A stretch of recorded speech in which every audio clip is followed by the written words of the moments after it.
La passation de pouvoir entre Félix Tshisekedi, nouveau président de la RD Congo, et Joseph Kabila est prévue pour ce jeudi. L'information a été confirmée par des sources dans l'entourage des deux camps.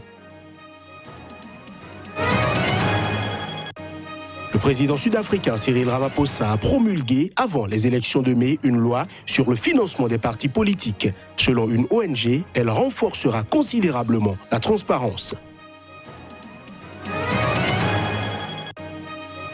Enfin, les autorités marocaines ont annoncé ce mercredi le démantèlement d'une cellule terroriste composée de 13 membres. Ils sont soupçonnés de vouloir commettre des attaques.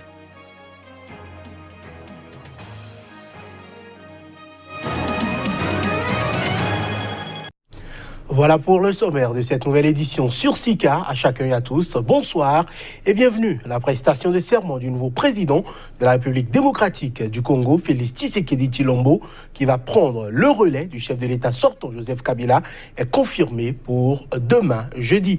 L'information a été rapportée par des sources dans l'entourage des deux camps. Plus de précisions à travers cet élément. La prestation de serment est prévue à partir de midi, soit 11h GMT, au Palais de la Nation de Kinshasa, siège de l'actuelle présidence.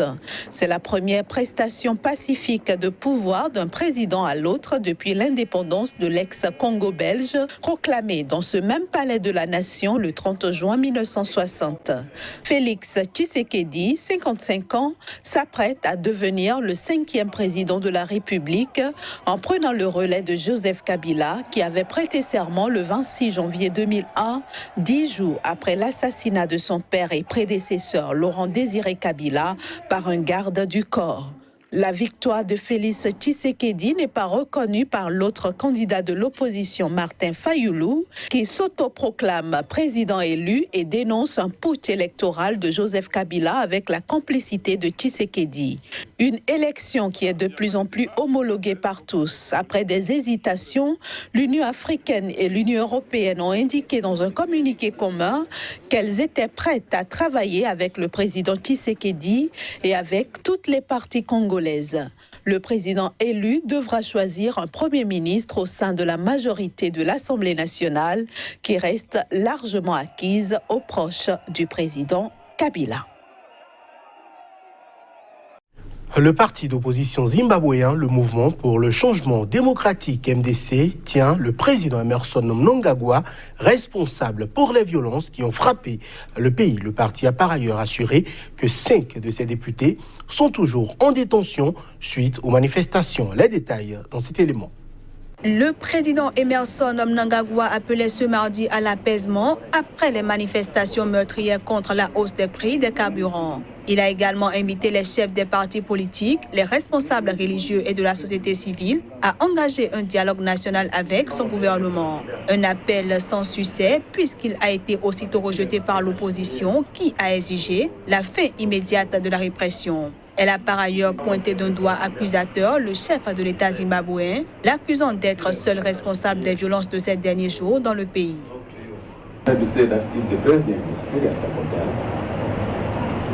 Si le président est sérieux au sujet du dialogue, il doit s'engager à résoudre les problèmes du Zimbabwe. Ce que nous avons vécu la semaine dernière est dû au fait que les citoyens en ont assez des défis économiques de ce pays. Le défi de la semaine dernière était le défi du peuple. Il a été lancé par Emmerson Mnangagwa lui-même lorsqu'il a annoncé la hausse du prix du carburant.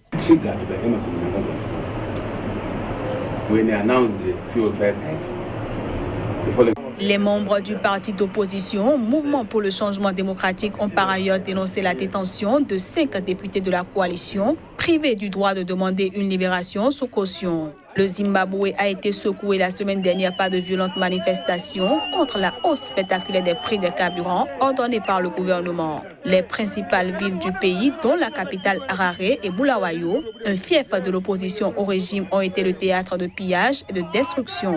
Le régime a riposté en ordonnant une répression féroce contre le principal syndicat du pays qui avait appelé à une grève générale de 3 jours la société civile et l'opposition. Au moins 12 personnes ont été tuées et 78 blessées par balle selon le Forum des ONG des droits de l'homme au Zimbabwe, qui a en outre recensé plus de 240 cas de violence par l'armée et la police.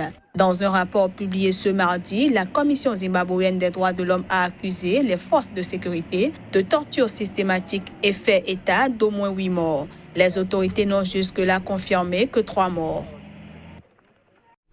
Et le ministre des Finances zimbabwéen, Mthuli Ncube, a assuré être déterminé à poursuivre le programme des réformes, et ce malgré la fronde meurtrière contre la hausse des prix du pétrole, des propos tenus à Davos où se tient le Forum économique mondial, pendant que le Zimbabwe est en quête de soutien, notamment face à ses problèmes de devises. Reportage. La fronde ne semble pas freiner le gouvernement zimbabwéen dans son programme de réforme économique. C'est au cours de la conférence mondiale économique Davos qui s'est ouverte en Suisse ce mardi que le ministre des Finances du pays l'a fait comprendre. Mthuli Ncube a en effet assuré être déterminé à aller jusqu'au bout du programme des réformes malgré la fronde meurtrière contre la hausse des prix du pétrole. Le programme en question inclut la réforme de la monnaie nationale frappée par l'hyperinflation qui a caractérisé la présidence de Mugabe et qui a dévalorisé les économies de ses habitants. Le programme de réforme économique est très important et nous sommes déterminés à le mener jusqu'au bout. Les troubles font partie des douleurs qu'engendre le programme de réforme. Le plan de réforme économique avait été adopté après le renversement de Robert Mugabe il y a 14 mois. Le nouveau chef de l'État, Emmerson Mnangagwa, un ancien proche de l'ex-président tombé en disgrâce, avait brièvement suscité l'espoir en prenant le pouvoir fin 2017. Il avait promis un nouveau chemin pour le Zimbabwe après des années de crise économique et de répression. En août dernier, la mort de 6 civils tués par balle par les forces de l'ordre lors de manifestations post-électorales avait sonné la fin de la lune de miel. À quelques mois des élections législatives au Bénin, l'opposition qui se pose des questions sur le processus électoral a sollicité une audience auprès du président de la Cour constitutionnelle, Joseph Djogbenou. Mais au sorti de cette audience, l'opposition repart insatisfaite, sinon bredouille. Suivons donc Lamabalo, le porte-parole de l'Union sociale libérale USL, parti d'opposition, pour plus de précisions. Le président nous a écoutés. Mais nous ressortons de cette audience avec un petit pincement au cœur parce que nous n'avons pas eu les réponses que nous attendions à nos principales préoccupations. Et je crois que nous allons revenir encore voir le président de la Cour constitutionnelle. C'est important pour nous parce qu'il est nécessaire de clarifier certaines dispositions de la loi. Le président, dans ses réponses, a semblé un peu vague. Le président, dans ses réponses, ne nous a pas convaincus. L'opposition fait donc l'essentiel pour assurer la veille, parce que pour nous c'est important. On souhaiterait quand même que les élections se déroulent dans de très bonnes conditions, qu'après nous ayons tous le sourire. Mais tel que ça se passe, avec les inquiétudes que nous avons par rapport à certaines dispositions qui n'ont pas été clarifiées par le président de la Cour, il y a beaucoup de craintes à avoir. L'interprétation de l'article 242 est une interprétation importante pour l'opposition. C'est vrai que le président demande à l'opposition, aux partis politiques de faire leur propre interprétation, mais lui, en tant que juge constitutionnel, peut quand même orienter les réflexions. Nous n'avons pas eu de réponse par rapport à l'interprétation de cet article lorsque nous avons rencontré les membres de la Sénat. Nous n'avons pas eu non plus de précision avec le président de la Cour constitutionnelle. Ça demeure un problème pour nous. Il est important, avant même d'aller aux élections, qu'on nous clarifie la situation de l'article 242, qui est un article qui parle justement de l'attribution des sièges. Vous comprenez que c'est important pour nous et notre démarche n'a pas eu satisfaction auprès du président de la Cour constitutionnelle. Nous en sommes déçus. Mesdames et messieurs, cette édition suit son cours. Le président sud-africain Cyril Ramaphosa a promulgué, avant les élections de mai, une loi sur le financement des partis politiques. Saluée ce mercredi par une ONG, elle renforcera considérablement la transparence dans un pays miné par la corruption. Les précisions.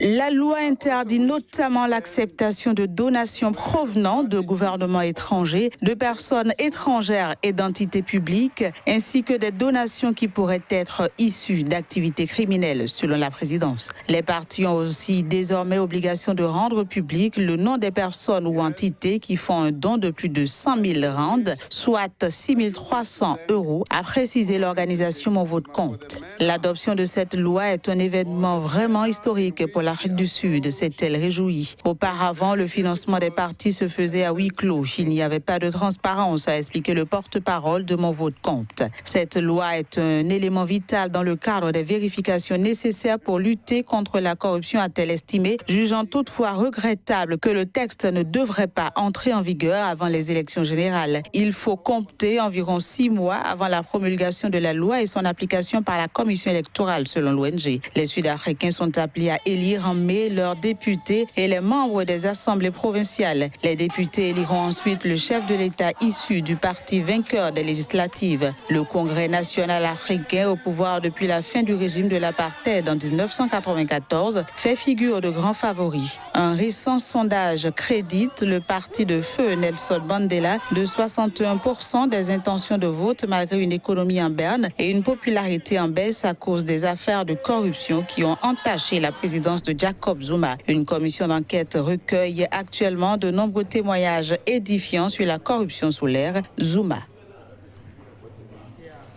De l'argent frais devrait parvenir au G5 Sahel pour faire progresser ses projets de développement et relancer les opérations de sa force militaire antidjihadiste qui ont repris le 15 janvier. C'est en tout cas ce qu'a déclaré le secrétaire permanent de l'organisation Maman Sombo Sidikou. Plus d'éléments de précision à travers ces images.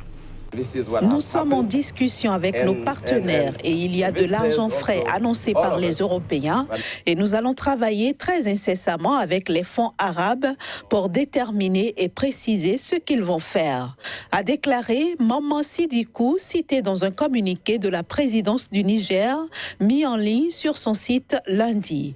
Le commandant de la force G5 Sahel, le général Anena Ould Sidi, a confirmé que la force militaire multinationale du G5 Sahel avait repris ses opérations depuis le 15 janvier en dépit du retard accusé par la livraison du matériel demandé. Sidikou et Ould Sidi ont été reçus lundi par le président nigérien Mahamadou Issoufou, président en exercice du G5 Sahel. Cette reprise des opérations de la force conjointe avait été annoncée dimanche par la ministre française des Armées, Florence Parly. Après une lente montée en puissance, la force constituée par les 5 États du Sahel, Mauritanie, Mali, Niger, Burkina Faso et Tchad, et qui doit atteindre 5000 hommes à pleine capacité, avait connu un coup d'arrêt avec l'attaque de son QG le 29 juin 2018 à Sévaré, dans le centre du Mali. Les 5 États ont relancé parallèlement les appels à la communauté internationale pour que les quelques 420 millions d'euros de dons promis à la force soient versés. Les chefs d'État du G5 Sahel doivent se réunir en sommet à Ouagadougou le 5 février. Je l'ai annoncé en titre, les autorités marocaines ont annoncé ce mercredi le démantèlement d'une cellule terroriste composée de 13 membres. Ces derniers sont soupçonnés de vouloir commettre des attaques sous l'influence du groupe djihadiste État islamique. Les 13 suspects âgés entre 22 et 44 ans ont adhéré à la propagande de l'État islamique et envisagé l'exécution d'opérations terroristes portant atteinte à la sécurité des personnes et à l'ordre public, a affirmé dans un communiqué le ministère marocain de l'Intérieur. Les suspects résidaient dans plusieurs villes marocaines, dont Casablanca, la capitale économique du Maroc, selon le ministère. L'opération menée par le Bureau central d'investigation judiciaire, unité antiterroriste, a permis la saisie d'appareils électroniques, d'armes blanches, de cagoules et de livres faisant l'apologie de l'idéologie extrémiste, a-t-il ajouté, sans préciser où ces perquisitions avaient eu lieu.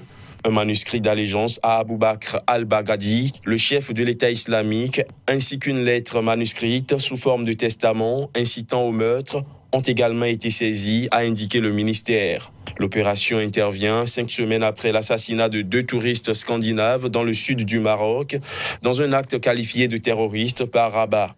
22 personnes ont été arrêtées en lien avec ces meurtres, dont les 4 principaux suspects et un hispano-suisse imprégné de l'idéologie extrémiste, selon les autorités. Les principaux suspects appartenaient à une cellule inspirée par l'idéologie de l'État islamique, mais sans contact avec ses cadres en Syrie ou en Irak, selon la BCIJ. Le royaume chérifien, qui revendique une politique très active en matière de lutte contre le terrorisme, avait auparavant été meurtri par des attaques à Casablanca, 33 morts en 2003 et à Marrakech, 17 morts en 2011. Et ce sera tout pour ce journal. Merci de l'avoir suivi.